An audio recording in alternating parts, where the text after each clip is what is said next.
Nakakahiya na, please. Araw-araw na lang bang ganito? Bakit po tayo nagkaganito ngayon, Madam President?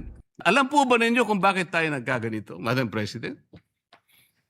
Kasi po matagal ko nang sinasabi, 9 buwan na po ang nakararaan, ngunit ayaw nating ituloy ang pag-iimbestiga sa flood control scandal.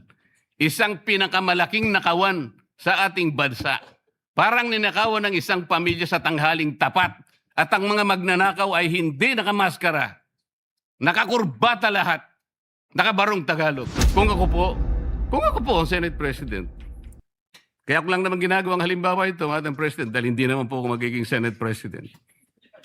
Kung ako lang, hindi ko papayagan yon, Madam President. Bakit po? Respeto na lang sa premises ng institusyon na ito. Oh, gawin niyo ang gusto niyong gawin. Huwag dito. Nakikiusap ako. Utang na loob. Huwag dito. That's why I'm objecting to the motion. Huwag po tayong balat sibuyas. I am sure that the good senator from Pampanga would like to associate himself with the motion of Senator Subiri. Okay. Madam President, Proceed. I got his word. He is not seconding the motion of my amiable friend, the former Majority Leader, Senator Mig Subiri. Madam President, the motion was premised on Section 93 of the Senate Rules. May I read this again, Madam President? Acts and language which offend a senator or any public institution shall be deemed unparliamentary. Madam President, I have not heard any word from Senator Jaime Marcos that offended the sensibilities of our counterparts in the minority. I think what is being objected to, Madam President, which is not covered by the rules, are the videos that were presented during or before her speech. Pwede ko bang malaman, Madam President, kung yung pinay-strike out, kasama po yung video na nakita natin na kung saan ay nagsasalita ang ating kasama, Senator Risa Ontiveros.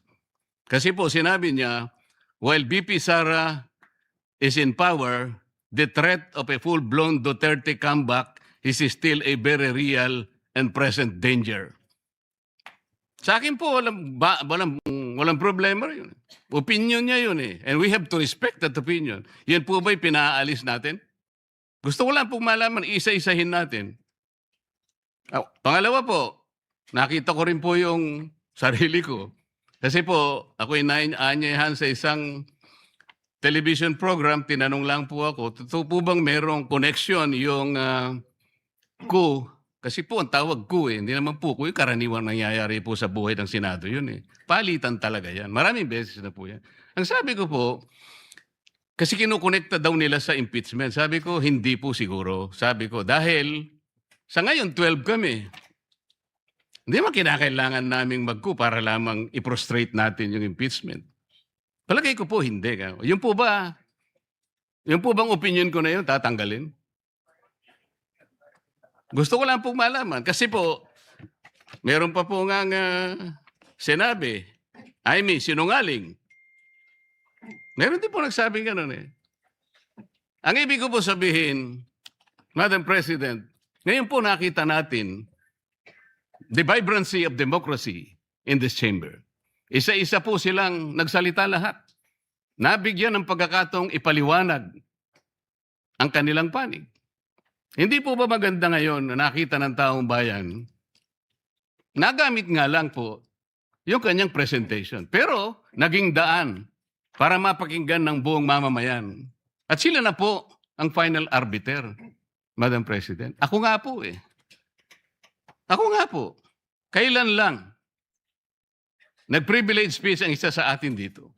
Habang nagsasalita siya, pinadaan niya ang isang slide na merong isang papel, na merong takip, at pagkatapos merong nakasulat, care of Congressman Marcoleta, 500. Isang kapirasong papel na tinakpan. Nung hindi pinatos ng media, kinabukasan, nagpa-interview siya, hindi minsan, 2 beses. Para lamang ipangalandakan ang importansya ng papel na may takip at merong nakasulat, care of Kong Marcoleta, 500.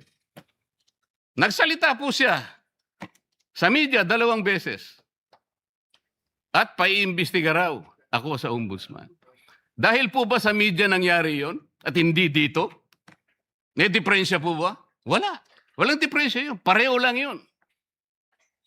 Napakasensitibo natin sa ibang banda. Pero hindi natin nakikita ang ginagawa natin. On the other hand. Bakit po hindi nasasagot hanggang ngayon yung tanong ni Senador Risa? Bakit po tayo nagkaganito ngayon, Madam President? Kasi po, napigilan lang akong magtanong. Ngayon ko na po tatanong. Alam po ba ninyo kung bakit tayo nagkaganito, Madam President? Kasi po matagal ko nang sinasabi, 9 na buwan na po ang nakararaan, ngunit ayaw nating ituloy ang pag-iimbestiga sa flood control scandal. Isang pinakamalaking nakawan sa ating bansa. Parang ninakawan ng isang pamilya sa tanghaling tapat at ang mga magnanakaw ay hindi nakamaskara. Nakakurbata lahat. Nakabarong Tagalog. Paano hindi masisira ang kumpiyansa ng mamamayan kapag tinalikuran natin ang ganong pananagutan? Ano pong sinabi pa sa akin? Imbes na sagutin nila yung privilege speech ko noon, nasa pamimilit ko na, ito pong tungkulin natin eh. Naging PNP chief kayo. Ako po'y humanga sa inyo noon. Hindi ko na ikukwento yung lahat ng ito. Bakit ngayon? Bakit hindi natin gawin lahat yon? Alang-alang sa interes ng bayan. Kaya po tayo sumadsad ngayon dahil yung pananagutan na yun, pinipilit po nating pigilin. Ang dami po nating pinagtatakpan. Tumayo siya, imbes na sagutin niya ang aking sinasabi. Ano po sinabi niya? Kung ano-ano po sinabi, nagpalabas din po siya ng napakaraming video na kinakampihan ko si Diskaya, nag-bla-bla-bla, na ang asawa ko raw ay independent na ganito. Lahat po. Pati yung tayo ko sa Congress noon na sinasansala ko yung mga kasama ko because ngayon ko lang nakita ang Vice President, nagpipresent siya ng budget for 2025. Inaaglahi siya sa budget 2022 and 2023. Yung mga ganun po. Bakit po ngayon biglang nagbago ang kulay natin? Bakit po ganyan tayo ngayon? Bakit po napakababa? Siguro po, kung may pagkakataon tayo, maring bukas o kang makalawa, makikita po ninyo yung complete video yung nangyari nung Lunes, May 11, 2026. Kung paano, alas 7 pa lang ng umaga, nandito na yung tropa ng NBI na nakipag-coordinate sa opisina ng OSAA. Sapagkat balak pala nilang hulihin ang isang senador.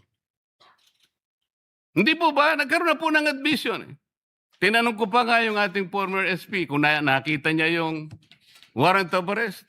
Pinakita ba sa'yo? Sabi naman niya, hindi. Naniwala po ako ron.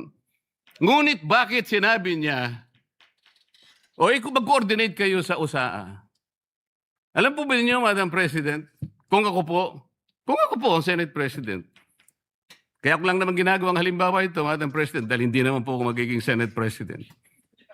Kung ako lang, hindi ko papayagan yon, Madam President. Bakit po? Respeto na lang sa premises ng institusyon na ito. Gawin niyo ang gusto niyong gawin. Huwag dito. Nakikiusap ako, utang na loob. Huwag dito. I will do that. Pero ano po nangyari? And the rest is history. Hinabol po ng hinabol, kamuntik na pong nahulog sa hagdanan ng Senator Bato. Ganun po ba ang pagtrato sa isang senador? Sinasagot ko po yung tanong, bakit po tayo nagkaganito? Isipin po ninyo, bakit hindi kayo magsimula doon? Meron po bang isa sa mga minority counterparts natin ngayon, Madam President? Meron po bang isa na sumama sa akin nung ako'y nagsasalita na parang si John the Baptist, ako na lang ang isang nagsasalita. Ituloy natin ang investigasyon. Meron po ba silang lakas ng loob na samahan ako? Madam President? Wala po. That's why I'm objecting to the motion. Wag po tayong balat sibuyas. Wag po tayong balat sibuyas. Salamat po, Madam President.